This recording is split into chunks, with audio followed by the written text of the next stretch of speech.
ऐतिहासिक मूर्तियों को लेकर हम लोग इसको कमर्शलाइजेशन कर रहे हैं और कॉन्क्रीट कर रहे हैं हम 2 संतों की मूर्तियों को एक साथ लेके, उस बारे में आप बताइए।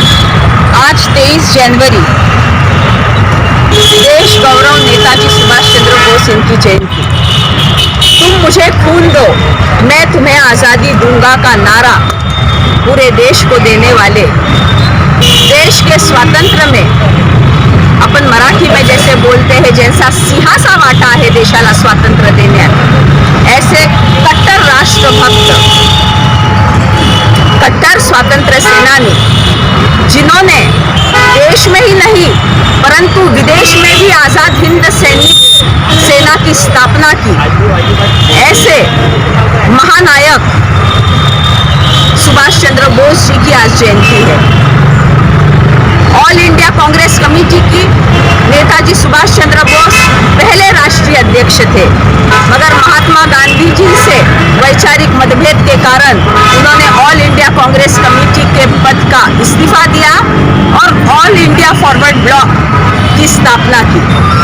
फॉरवर्ड ब्लॉक इस पक्ष के वो राष्ट्रीय अध्यक्ष थे, संस्थापक अध्यक्ष थे। फॉरवर्ड नाम के एक प्रसिद्ध वर्तमान पत्र के वो संपादक थे। और ऐसे महानायक, ऐसे देशभक्त, ऐसे कट्टर देशभक्त की आज जयंती है।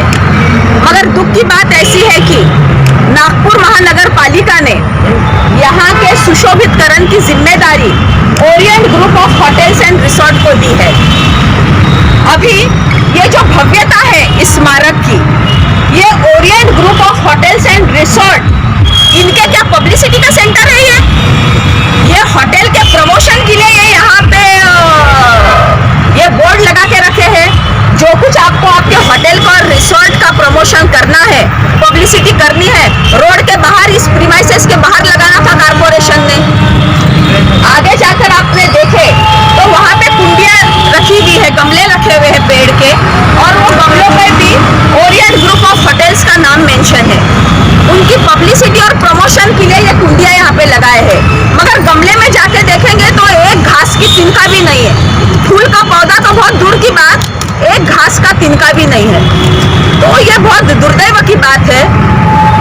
यहाँ पे हार डालने के लिए इतना भव्य ये पुतला नेताजी का है। मैं आपको बता दूं कि इस पुतले की स्थापना, इस पुतले के यहाँ पे जो बिठाया है नागपुर के तभी के खासदार विदर्भ वीर भाऊ जांबुवंतराव धोटे, इनके हाथ से ये पुतला इधर बैठा है।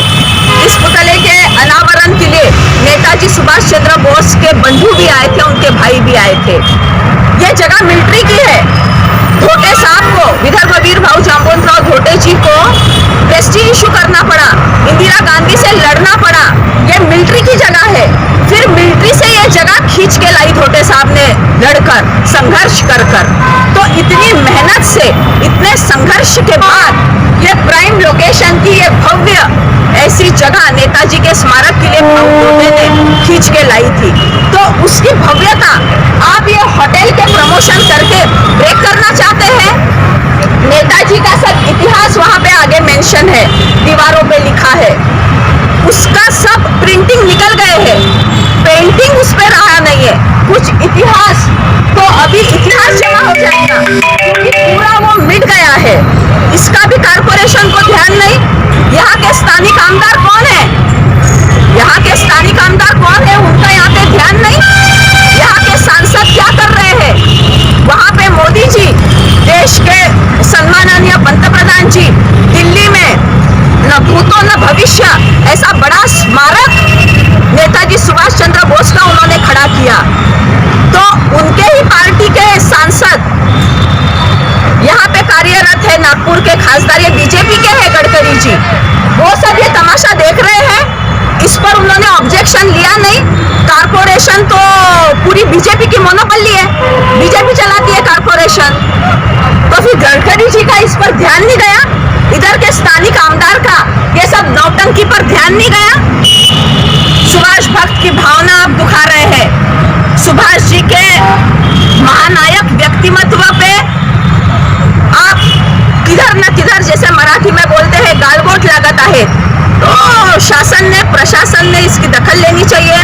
लोक प्रतिनिधि जो नींद में है उन्होंने जागना चाहिए और ऐसे महानायक की आज पूरे ये स्मारक की ये दयनीय अवस्था है। घास सूख गए हैं, पेड़ पौधे नहीं, लाइट नहीं, हार चढ़ाने के लिए आज कारपोरेशन की इधर क्रेन भी नहीं है अवेलेबल। तो ये बहुत शर्म की बात है, निंदनीय बात है, ये एक शोकांतिका है, एक बड़ा दुर्दैव है। ये महान संत, इनकी प्रतिमा उधर चौक के बीचों बीच थी। आपने एक महान संत को एक बड़े देशभक्त के बगल में लाके बिठा दिया। ये महान संत का आप अच्छी तरह पुनर्वसन नहीं कर सकते थे? उनका शहर में अच्छी मौके की जगह देकर वहां पे सम्मानजनक इनका स्मारक बना सकते थे। दो महापुरुषों को एक जगह पर लाकर आपने दोनों महापुरुषों की महानता को कहा न कहा खंडित किया है। तो ये बहुत दुर्दैव की बात है, ये शोकांतिका है और इसके लिए पूरी तरह में जिम्मेदार नागपुर महानगर पालिका और यहाँ के सांसद गडकरी को ठहराती हूँ। 7 न्यूज़ के सभी दर्शकों को सुभाष जयंती के, नए साल के और ये राम राज्य के पर्व के अनेक शुभकामनाएं देती हूँ। धन्यवाद। ये विचार आप लोगों ने देखे और ताई इस बात के लिए फेमस है, बेबाकी से अपनी राय रखती है। जहाँ विरोध करना है ताई हमेशा विरोध करती है। इसी बात का मतलब ताई का हम लोग इस बात के कायल है। धन्यवाद ताई आपका। नागपूर काम करतात आणि नेताजी सुभाषचंद्र बोस बरोबर 7 वेळा जेलमध्ये जाऊन आले। सुभाषचंद्र बोस पण यायचे व त्यांना सॅल्यूट मारायचे, असं यांचं पूर्ण आत्मीयता आहे त्यांची। त्याच्याशी ते तुम्हाला सांगतील। जैन सर, मेरा नाम है सर्जेराव कल्पत। मैं सामाजिक सोशल सर्जन है, आध्यात्मिक और नेताजी से तो विशेष जुड़ा हूँ। जैसे समय सामना है अपने लिए आदरणीय पूजनीय है। लेकिन नेताजी के जो विचार है, बचपना से स्कूल में पढ़ते समय से बाल अवस्था से ही राष्ट्रभक्ति उनमें खून में भरी हुई थी। उसके कई उदाहरण हैं। एक बाल इसको सेना के उदाहरण में समझाता हूँ। नेताजी सुभाष चंद्र बोस की आज़ादी फौज जब हार गई, उसके बाद में उनका स्मारक बनाया था शहीद स्मारक रंगपुर में। उस समय छोटे बच्चे थे जो आज़ादी फौज में थे, वो गए वो समाधि के पास में और वो समाधि तोड़ना नहीं चाहकर करे बम डाल के 2 बच्चे छूट गए। और जैसे बम डाला अंग्रेजों ने स्मारक उठाने के लिए, उसमें वो भी शहीद हुए। देखो वहाँ के हिटलर से लेकर दुनिया भर के सारे लोगों को मानते थे। आज उन्होंने अपने देश के अंदर प्रदेश में जाके, विदेशों में जाके देश की फौज खड़ी करना और देश के लिए लड़ना, ये सबके बूते की बात नहीं थी।